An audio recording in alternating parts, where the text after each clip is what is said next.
Hello again, Year 4. Sorry if you're one of the people who are waiting that it's been a while since I recorded the last few chapters. We had left it at the end of chapter 18 where Flavia had realised that it couldn't have been Avitus who had killed the dogs, and so she's wondering who it could have been. At that moment, her guard dog Scuto started barking downstairs, and because Scuto was barking, all the other dogs in the neighbourhood started barking, and it says Flavia suddenly had the answer. She sat up in bed. "Of course," she breathed. "That's why." But just then she heard Nubia scream. So we'll start scroll 19. "Thief!" said Nubia as Flavia hurried down the stairs, carefully holding her lamp. "Thief!" she repeated and pointed to the storeroom. Flavia saw what had alarmed her. There was a sliver of light all around the edge of the storeroom door. Scuto was wagging his tail and sniffing at the door. He barked again, cheerfully. Cardex ambled into the garden, carrying a torch and looking no more sleepy than he did the rest of the time. "Cardex," cried Flavia, "there's a thief in the storeroom." "Nothing in there worth taking," mumbled the slave. "Just grain and wine and some bits of old furniture." "Person, go in there,"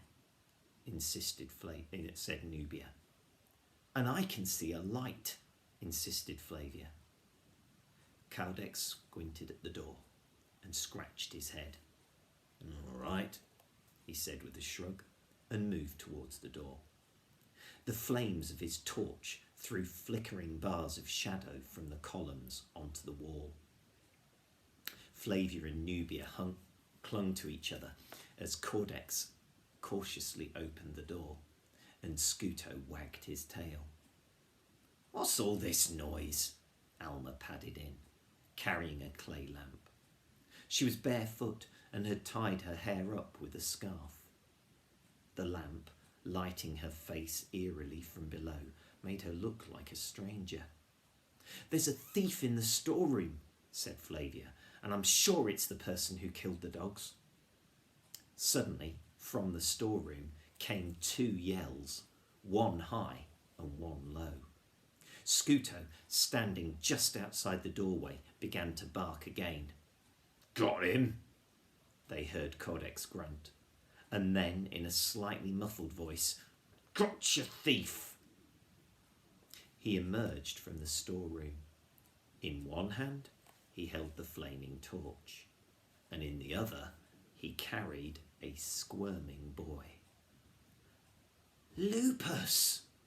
exclaimed Flavia and Nubia together. Lupus was struggling in Cordex's grip, and incoherent sounds were coming out of his mouth. The words were garbled, but the sense of them was clear. "Put me down, you big oaf." "Cardex, put him down," cried Flavia. "Lupus isn't a thief." Lupus's eyes blazed green in the torchlight, but Cardex did not put him down. Instead, he set the torch into one of the brackets on the wall. Then he took Lupus in both hands, held him upside down by his ankles, and gave him a good shake. Flavia and Nubia squealed and covered their eyes. Lupus's tunic had flopped down and he was wearing nothing underneath. Then they heard the jingle of coins on marble, and they opened their eyes in astonishment. When Cardex had finished shaking Lupus down, he set the boy on his feet. Lupus stood, hanging his head in shame. There, on the walkway bordering the garden, lay a dozen gold coins, glowing and winking in the flickering torchlight. They all stared at Lupus in dismay. The coins on the marble pathway and his miserable expression confirmed his guilt. "Lupus," whispered Flavia after a moment, "where did you find that gold? Was it in the storeroom?" Lupus nodded. "Then you were stealing from us. We trusted you and opened our house to you, our home to you. And that's it." They all stared at her. Even Lupus raised his head. "I think I've solved the crime," cried Flavia. She turned to Lupus. "Lupus, you've got to help us. Where did you find that gold, and how did you know it was here? We never keep that much gold in the house." Lupus glared at her. He was deeply ashamed and embarrassed. "Please, Lupus, everything makes sense now. We'll forget that you tried to steal the money if only you'll help us." Lupus gestured sullenly for them to follow him. Carex took the torch from the wall. The girls and Alma took their lamps, and they all followed Lupus back into the storeroom. The boy led them to 3 large amphorae near the darkest corner. Amphorae were jars that were used for keeping things like oil and wine in. The jars were half buried to keep them standing upright and looked just like all the others, except they were set a little bit apart. One of them was closed, but not sealed. Flavia went over to this amphora and removed the lid. Everyone gasped. This big jar did not contain grain or wine or olive oil like the rest. It was filled nearly to the brim with gold coins. "Why, it's enough to buy our house 12 times over," breathed Flavia, dipping her hand in and letting the heavy coins sift through her fingers. "And look, this seal isn't ours." She picked up a blue wax seal about the size of a coin which had fallen to the storeroom floor. A seal was a wax disc that would be placed over the lid of a jar or an object or a letter, so that if somebody were to break into it or open it, you would see that the wax seal had been broken, and that would tell you that somebody had tampered with it. She picked up a blue wax seal about the size of a coin which had fallen to the storeroom floor. She held it up to her lamp and examined it. "It's not the twins." Remember, that's their family seal, Gemini. "It's a dolphin." "Well, that'll be the seal of Claudius, your father's patron," said Alma. "Perhaps he didn't have enough room for all his treasure and asked Captain Geminus to store some of it." "Alma, I think you're right," said Flavia. "This treasure certainly isn't ours, and the seal is probably Claudius's. But if none of us knew it was here, how on earth did Lupus know?" She turned to the boy, who was still hanging his head. "Lupus," she said softly, "did someone tell you about the treasure?" Lupus hesitated and then waggled his head, neither nodding nor shaking it, but something in between. "Someone sort of told you about it?" she offered. He nodded. "Who?" Lupus hesitated and then imitated someone drinking. "Avitus?" Lupus shook his head and sighed. "I know, someone you saw at one of the taverns." Lupus nodded. Who was it?" Lupus shrugged. "Lupus, I think I know who it was, but I want to be sure." Abruptly, Nubia slipped out of the storeroom and reappeared a few moments later with a wax tablet. "Nubia, you're brilliant," cried Flavia. "Lupus, can you draw what he looked like?" Lupus shrugged again. "Just do the best you can," she pleaded. "Please." Lupus slowly took the tablet and stylus from Nubia. He squatted on the sandy floor of the storeroom and started to draw. Everyone moved their torches closer so that he could see as clearly as possible. Lupus stopped, scratched his head thoughtfully, rubbed out the lower half and started again. Finally, he finished, held the tablet out to Flavia. She took it with a trembling hand and looked at the face he had drawn. "I knew it," she breathed. "It had to be him. Why didn't I guess before?" She had solved the mystery, but nothing could be done about it until morning. Flavia crawled back into bed and was sure she would lie awake all night going over the clues in her mind.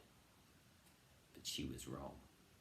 She fell asleep the moment her head touched the pillow, and soon she began to dream.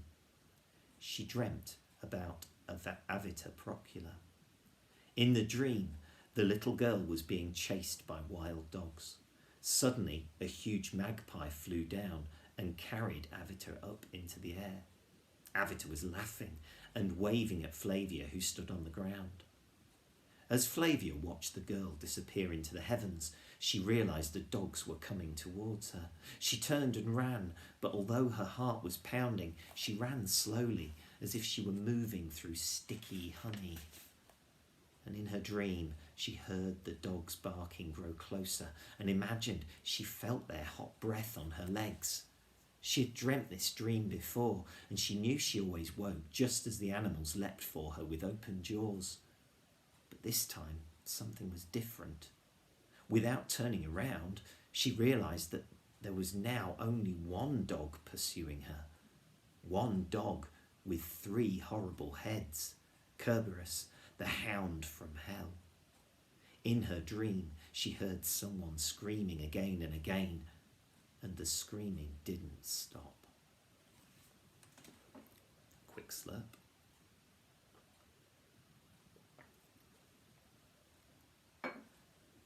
Flavia woke up screaming. Her heart was pounding and her whole body trembling.